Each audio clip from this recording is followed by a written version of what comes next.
The West is attacking, British troops are ready to storm into Ukraine, £100 million and English generals in Ukraine are preparing for a decisive strike. Germany is equipping Kyiv with long-range missiles and more. The Kremlin is feeling the heat. Spain is coming in with millions in European aid, and the Ukrainian armed forces are receiving super weapons. Ukraine is under international protection. Britain, the US, Germany, and Spain are joining forces against the aggressor. I'll share all the details next. This is Ukraine Today with Renata Aslanova bringing you the latest events. Britain is raising the stakes. London is essentially assembling a strike force for Ukraine right in the midst of a new round of peace talks. After the summer reconnaissance operations, the UK already knows exactly which troops will enter, where they will be stationed, and what exactly they will be doing. Everything is clearly within the framework of a coalition of 30 countries led by Britain and France to support Ukraine in the event a peace agreement is reached. We conducted reconnaissance in Ukraine. That's why we know which units we will use, we know how we will deploy them, and we know what roles they will perform. Ghili stated directly that the plans will be coordinated with allies and adapted to the real situation in Ukraine and to the terms of the future agreement. These plans mean that when peace comes, we will be ready. The plans will include the possibility of deploying British troops to Ukraine to help ensure this peace in the long term. What will this massive mechanism look like? Britain is preparing for a rapid deployment of troops, including training Ukrainian fighters right inside the country. Coalition forces will be managed by a group under the command of British two-star generals. At the same time, the Black Sea Operational Group of Turkey, Bulgaria, and Romania is being expanded to clear sea routes and demine ports. Meanwhile, U.S. military delegations are holding talks in Kyiv as part of a new attempt to resume peace negotiations. Britain is already allocating £100 million for initial expenses related to troop deployment should a ceasefire actually take place. In addition, Britain is allocating another $17 million to Ukraine for its energy system, while simultaneously putting pressure on Moscow regarding Russian LNG maritime shipments. London remains Ukraine's main partner and our chief advocate on the international stage. And this is just the beginning of what the Foggy Albion has already sent to Ukraine and what it is still preparing to deliver. All the details are coming up in the report. Due to its weak position on the front, Russia is attacking critically important facilities in Ukraine. Civilian infrastructure, destruction, and casualties among the population. Over the past day, Russian forces have attacked energy facilities in several regions of Ukraine. Restoration work continues at the sites of impact. A very important aspect in this matter is the energy assistance from the United Kingdom. The country, understanding the situation, has allocated more than 14 million euros. Putin is trying to plunge Ukraine into darkness and cold as winter approaches. These treacherous strikes are not only an attack on Ukraine's security, but also a threat to the economic stability and growth of the United Kingdom. London has announced the allocation of additional funds for carrying out vital repair work in Ukraine's energy sector to help Ukrainians this winter. Russia has made Ukraine's civilian energy infrastructure a target in this war. Now, as we enter the cold winter, they are intensifying brutal attacks on energy and heating networks while Putin tries to intimidate the Ukrainian people. However, Ukraine continues to demonstrate exceptional resilience despite all the hardships. Funding for reconstruction will ensure uninterrupted lighting and heating in the homes of Ukrainians, as well as in hospitals and schools. We are grateful to the United Kingdom and Prime Minister Keir Starmer for extending humanitarian and energy support to Ukraine and for the announced energy assistance package. At a time when Russia is increasing the number of attacks on civilians and critical infrastructure, such solidarity is extremely important. London continues to put pressure on Russia through sanctions as well. It has announced new restrictions for the Kremlin, which will be gradually implemented throughout 2026. This is a continuation of sanctions against the oil giants of Putin's associates, Rosneft and Lukoil. They pose a threat not only to Ukraine's security, but also to the economic stability of the United Kingdom itself. Ukraine's security is our security. Together with our G7 partners, we stand side by side, supporting Ukraine and overcoming all challenges. From the very first days of the full-scale war, the United Kingdom became one of Ukraine's key strategic partners, not only supplying weapons but also creating effective financial and institutional support mechanisms. Of support, The United Kingdom will continue to decisively apply our financial sanctions as part of our broader response to Russia's barbaric invasion of Ukraine. the United Kingdom has established an important system of military assistance to Ukraine, financing, innovative funds, international partnerships, credit mechanisms, and support for the Ukrainian defense industrial complex. It is Russia, not Ukraine, that should pay for Putin's illegal war. The use of Russian assets to strengthen Ukraine's air defense. Our right to Ukraine's security is critically important to us. The UK Ministry of Defence has signed contracts with companies for the maintenance of armoured vehicles, the production of artillery shells, and the repair of transferred weapons. These contracts provide for the deployment of repair facilities on Ukrainian territory. It was the United Kingdom that became one of the first countries to supply Ukraine with high-precision missile weaponry. A real breakthrough was the decision to provide long-range Storm Shadow missiles.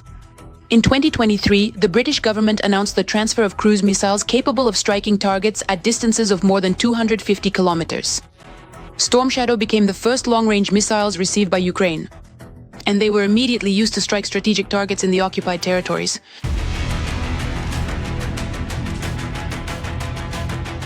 This month, the armed forces of Ukraine received a new batch of Storm Shadow missiles.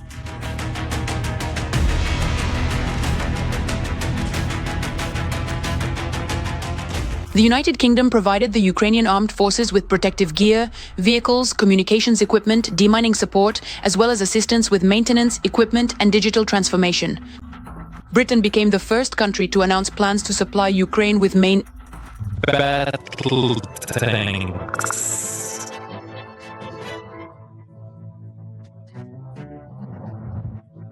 As part of the Challenger tank deliveries. Challenger 2 tanks and ammunition for them were received as well. The British tanks were supplemented with specialized repair and recovery vehicles, which made it possible to ensure technical autonomy in their use. In 2025, an agreement on a century-long partnership was signed between Ukraine and Britain. This comprehensive document establishes long-term cooperation between the two countries in the areas of defense, economy, energy, justice, science, culture, education, healthcare, and social policy. Britain's assistance is long-term, so we can always count on the support of a reliable partner.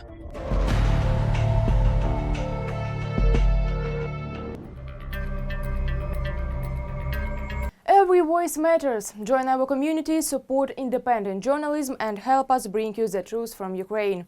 Become a member of Ukraine today. Join us now. Germany is also joining the arms race for Ukraine. Chancellor Friedrich Merz confirms that long-range missiles will be delivered to Ukraine. The legendary anti-aircraft systems have already arrived, and that's not all. Spain is breaking out with an unprecedented aid package. Details on the latest Ukrainian military technology coming up next. The German Chancellor has promised even more aid and support, pledging to equip the Ukrainian army with long-range weapon systems. However, Merz did not disclose details about the number of missiles or the delivery timeline. For months, we have been working intensively with the Ukrainian government on implementing long-range fire projects, as we technically call them. The Ukrainian army will be equipped with such weapon systems. At the same time, the Chancellor refused to answer a question about Germany's previous reluctance to supply Ukraine with Taurus long-range cruise missiles. He described this approach as a tactic to increase pressure on the aggressor country, Russia. The possibility of operating the Taurus missiles directly depends on the level of training of technical personnel. So apparently what we're talking about is that Taurus missiles can only be operated and controlled by Bundeswehr servicemen. And properly training Ukrainian specialists would likely take quite a long time. Germany is the largest European donor of military aid to Ukraine. Since the beginning of the war, the government has provided Ukraine with assistance totaling more than 50 billion euros. In September, Berlin launched a new initiative to procure long-range drones. In cooperation with Ukraine's defense industry, Germany will also allocate an additional 150 million euros to purchase weapons from the US for Kyiv. Germany is well aware of the possibilities of direct military confrontation with the Russian Federation. That is why it is deeply interested in ensuring the defense capability of the Ukrainian state and accordingly in the technical rearmament of Ukraine's defense forces. Meanwhile, the Ukrainian Air Force has strengthened its air defense with new British weaponry. Terrahawk Paladin, the number of units delivered has not been disclosed, but even a small batch of such systems will significantly strengthen Ukraine's air defense. For the Ukrainian side, this means creating a so-called point air defense system to protect key logistical and military facilities from being hit by the enemy's aerodynamic means. First and foremost, this refers to UAVs. This system is mobile and accordingly can be redeployed to any location. And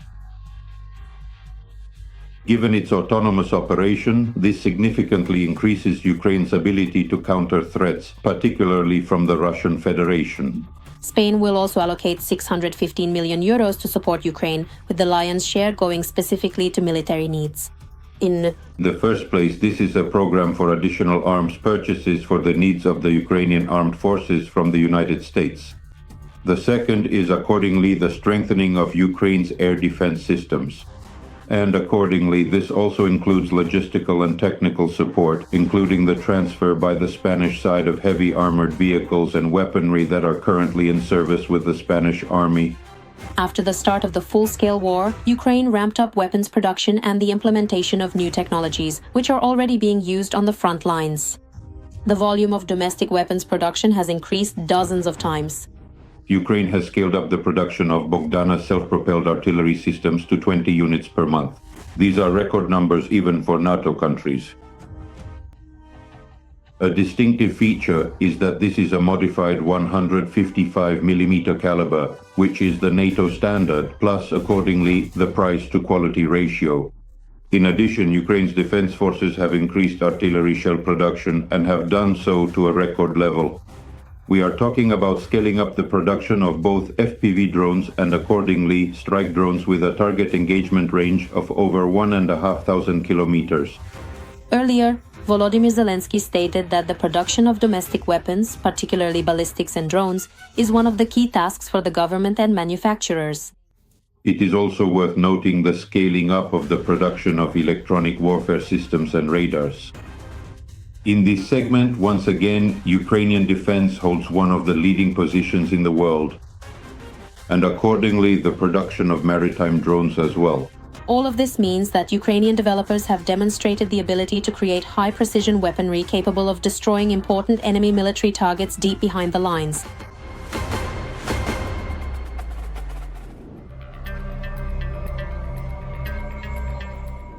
Spanish Prime Minister Pedro Sánchez has announced his country's plans to allocate 615 million euros in military aid to Ukraine within a month. More details on how Madrid is helping Kyiv in the war against Russia are in the following report. Spain plans to provide Ukraine with a new aid package worth 817 million euros. It is expected to be approved within a month, according to Prime Minister Pedro Sánchez.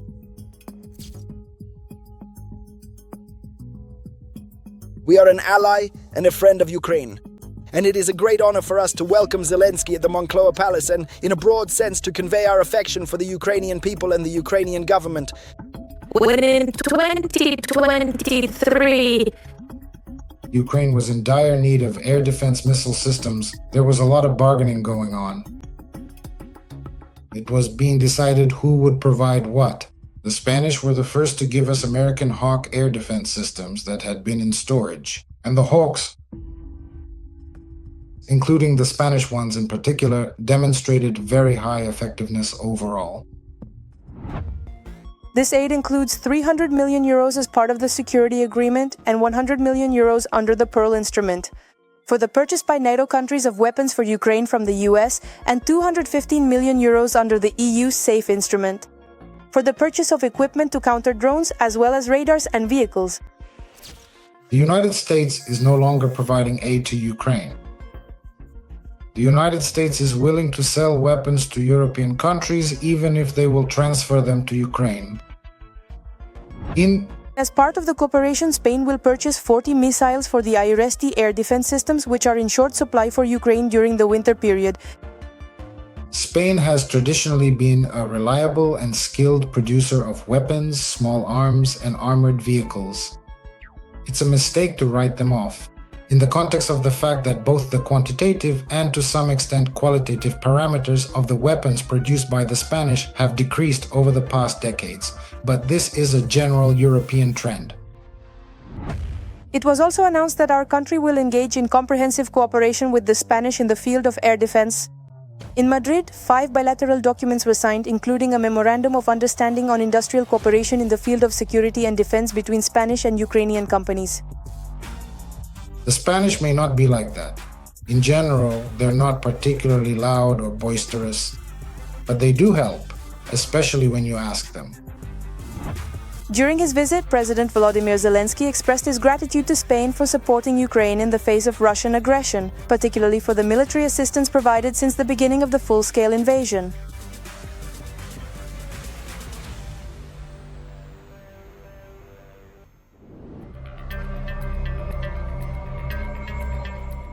And what do you think about the deployment of foreign troops to Ukraine and the assistance from Western partners? We look forward to your comments. There's more to come.